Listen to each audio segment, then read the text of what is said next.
I want to show you what Rahul Gandhi said. I want to show you what the government's response to that was. And then we'll get into the more substantive point. What can be done from here to ramp up testing even further? अगर आप Covid से लड़ना चाहते हैं, बिना testing at scale आप लड़ ही नहीं सकते। आपको यही नहीं मालूम होगा कहाँ है बीमारी, कहाँ है। मान लो आपने एक हॉटस्पॉट एरियाज बना दिए और नॉन हॉटस्पॉट एरियाज बना दिए। अगर आप नॉन हॉटस्पॉट एरियाज में टेस्ट ही नहीं कर पा रहे तो आपको मालूम ही नहीं कि वो हॉटस्पॉट कब हो जाएगा। तो अगर आप एक ग्रेजुएटेड स्ट्रेटजी चाहते हैं तो आपको टेस्टिंग की तो जरूरत ही है, क्रिटिकल है। Rahul Gandhi holds his first press conference since the coronavirus outbreak. The former Congress president stressing he was not there to target the government. Called for more testing while responding to a question by the India Today reporter. According to the ICMR, India has tested about 203 people per million population as of 15th April. In all, over 2.5 lakh people have been tested across the country. The government has strongly defended its testing strategy, saying India's testing rate is comparable to global standards and is actually better in several parameters. Japan में एक आदमी positive पाने के लिए उनको वो 11.7 लोगों की टेस्ट करते हैं। हमारे देश में हम तकरीबन 24 टेस्ट कर रहे हैं एक आदमी पॉजिटिव पाने के लिए। It is not about absolute number of testing which will be our defining criteria. What is important कि हमारे containment measures linked with testing overall हमारे को क्या output दे रहे हैं। तो उसके तहत में आप ये समझे, जैसे कि इससे पहले अभी हाईलाइट किया गया है कि हमारे यहाँ जो भी डिफाइंड क्राइटेरिया है वो पर्टिकुलर सैंपल का क्राइटेरिया उसके तहत सब लोग टेस्ट हों। A closer look at the data shows there is huge disparity in testing. While states in Kerala, Rajasthan, Maharashtra have done the maximum number of tests, West Bengal, Uttar Pradesh and Bihar are conducting far fewer tests. India has got 6.5 lakh testing kits from China and more such kits are on their way from Korea. With the country entering a critical phase in its battle against the coronavirus, the focus is clearly on testing and increased containment. With Maushmi Singh, Bureau Report, India Today. So is India testing enough? What more do we need to do to up the level of testing? Joining me for this special conversation is Dr. Arvind Lal. He is the chairman and managing director of one of India's best-known pathology laboratories, the Lal Path Lab. So welcome, Dr. Lal. With us on this broadcast is Dr. Mohammad Munir. He's a globally renowned virologist, lecturer in biomedicine, Lancaster University. And one of the things he said, which has got a lot of traction in the global media, is that we'll probably be wearing masks till 2022. He has a study and he'll talk about why he's saying what he is. Swapnil Parikh stays with us to give us a sense of what more we can do. So let me go to Dr. Lal first. Sir, why is it that you're saying that the level of testing isn't enough at this moment? We have seen capacity in on a week-by-week basis, we've really jumped. But if you look at it in a global context, it's the number of tests conducted per million of population is just very small. How satisfied are you with the level of testing in India? What more do you need to be done immediately? Rahul, in my opinion, the number of patients which have been tested in India are being ramped up according to our new policy, our new strategy. Now, the whole thing which you should look at is that the number of people who have reported positive here and the number of deaths and the number of people who are critically ill in ICUs and who are on the ventilator. So that's not a very large number. I mean, just compare it with the American number. You have the numbers, I think, right in front of you. So what we did was that we had to ramp up our strategy according to the time. Initially, when the whole world was, I would not use the word sleeping, but when the world was yet to wake up, well, India had already enforced its, surveillance at the airports, testing those people who are, coming from China, Italy, etc., and even tracing the contacts, and they were all tested. So the proof of the pudding is in eating it. See the number of critically ill patients lying in India and lying in the other parts of the world, and you have your answer. But could that be, and this is something that people fear, that we simply don't have the capacity to find out? There could be people who have coronavirus. They could potentially, some of them could die undiagnosed. That's a fear people have. How real is that fear, Dr. Lal?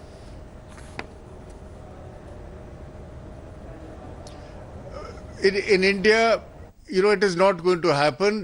Death in Indian society is a very big thing. Well, they are not going to be sitting down, but people who are having symptomatic problems, fever, difficulty in breathing, well, they are not going to stay at home. And you can have a look at, what India has been doing, especially in Delhi. Delhi is the number 2 place after Bombay or after Maharashtra to have the highest number of cases. And see how many people are on ventilator in Delhi, and you have your answer. That's a good point. Ultimately, maybe we don't know enough of what's happening in some village in UP or Bihar. But in Delhi, if there are people who suddenly need ventilators, they will find a hospital to go to, and that will get reported. India is no China, and thank God for that. Dr. Mohammad Munir, when you look at what's happening in India in a global context, specifically on the issue of testing, how well do you think we are doing? What more would you like to see India do? Well, I think very important thing to understand is that lockdown is not a solution to contain this infection. Lockdown just give you time to perform other activities so that you can curtail this contagion. And one of the best strategy is really to identify people who are asymptomatic, people who are very close to the vulnerable groups, to really identify them, isolate them, or treat them. And not only India, but if we look onto the global perspective, no country has been prepared to tackle this infection. Even in the UK here, although the government is ramping up to 10,000 tests per day, still this is insufficient. And the government has been promising for last 2 weeks that they are going to ramp up to 100,000 tests per day, because that is the scale we need. Because later you take these actions, larger scale you need to apply, because the virus will be silently spreading into the communities. So any effort that need to be put in place at the best time is the one that will be deciding. And whatever is being done so far in any country, especially when we talk about Southeast Asia or Sub-Saharan Africa, is certainly insufficient. By when do you think the problem that we are dealing with is likely to get resolved and life will start coming to some kind of normal? Well, it's very difficult to predict because basically we are driven by this virus, and someone has to have a crystal ball to predict about when it will really end. But one thing is pretty clear, that until the global effort is not put in place, this contagion cannot be curtailed. And if it There's a comment that you made to CNN International which says that social distancing may last till 2022. We're only in 2020. Is that what your research and your findings are showing, and why is that? Well, the primary reason for my prediction right from the beginning, I was the first one probably who highlighted throughout the world that we are looking into pandemics back in second week of January, because what I look into is the silent spread of this infection.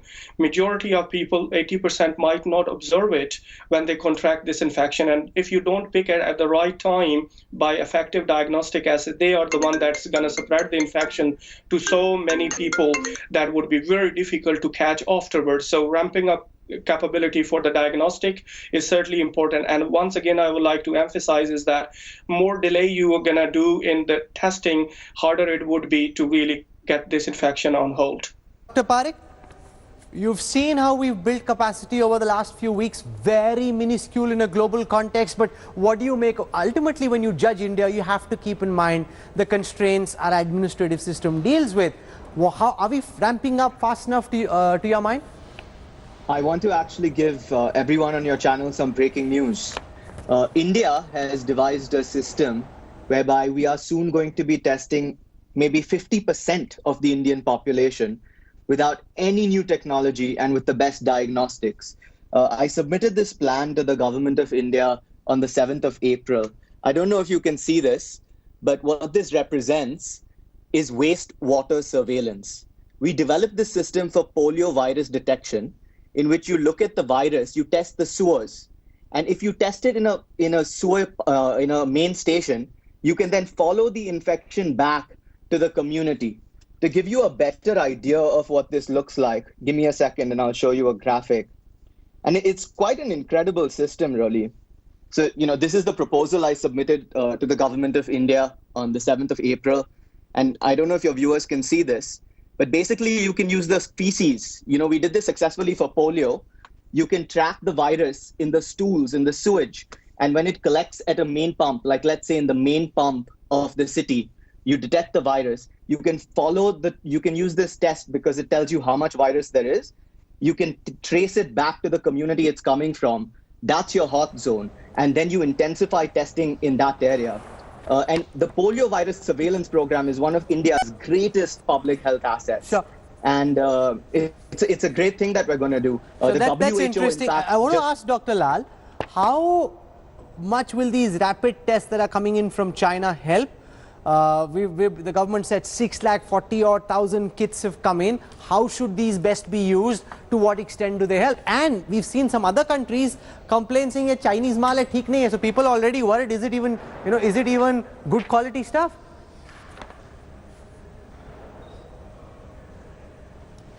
So the short answer to antibody testing, as we call it, is when the population is in the recovery phase, to find out if a person is actually suffering from infection or not. Antibody test is not the best test because in the first 7 days it's going to be negative. After the 7th day onwards, there are two antibodies. The IgM antibody first comes into being, and that rises to about 14 days. Then it comes down to about 0 to at about 21 days, and the other one, IgG, rises around the 14th, 15th day and then remains up for a very long time. And this is what you have to remember, that ultimately if the population has been exposed to the virus, it is the IgG antibody which will remain up, and that tells you a good thing, that the population has been immunized and people, as they say, can go back to their work. And maybe it also helps later on, who is to be the people who don't have the antibody can be vaccinated. So that is slightly more futuristic. But we also saw this report that came from South Korea, which said, Dr. Lal, 1 second. There was this report that came from South Korea, which said that 91 people who South Korean doctors thought had tested positive, then recovered and therefore were fine because you're supposed to build immunity, they were found positive again, like the virus was reactivated. Now that scares me. Is it of concern to you that there were people who were supposedly cured who ended up positive again? Why did that happen? Yeah, so the answer to that question is, as I explained to you, that the antibody which forms later remains high for a long time. If that was high, the IgG antibody, these people should not have got the infection. So either it is, false positive, which can happen when these antibodies cross-react with each other, or there was something else which is not known right now. But my take is that this is a futuristic kind of a thing. Retrospectively, you can tell that who has been immunized. But in the acute phase, there is no other test in the RT-PCR, which the government of India has introduced well in time, which we are also doing.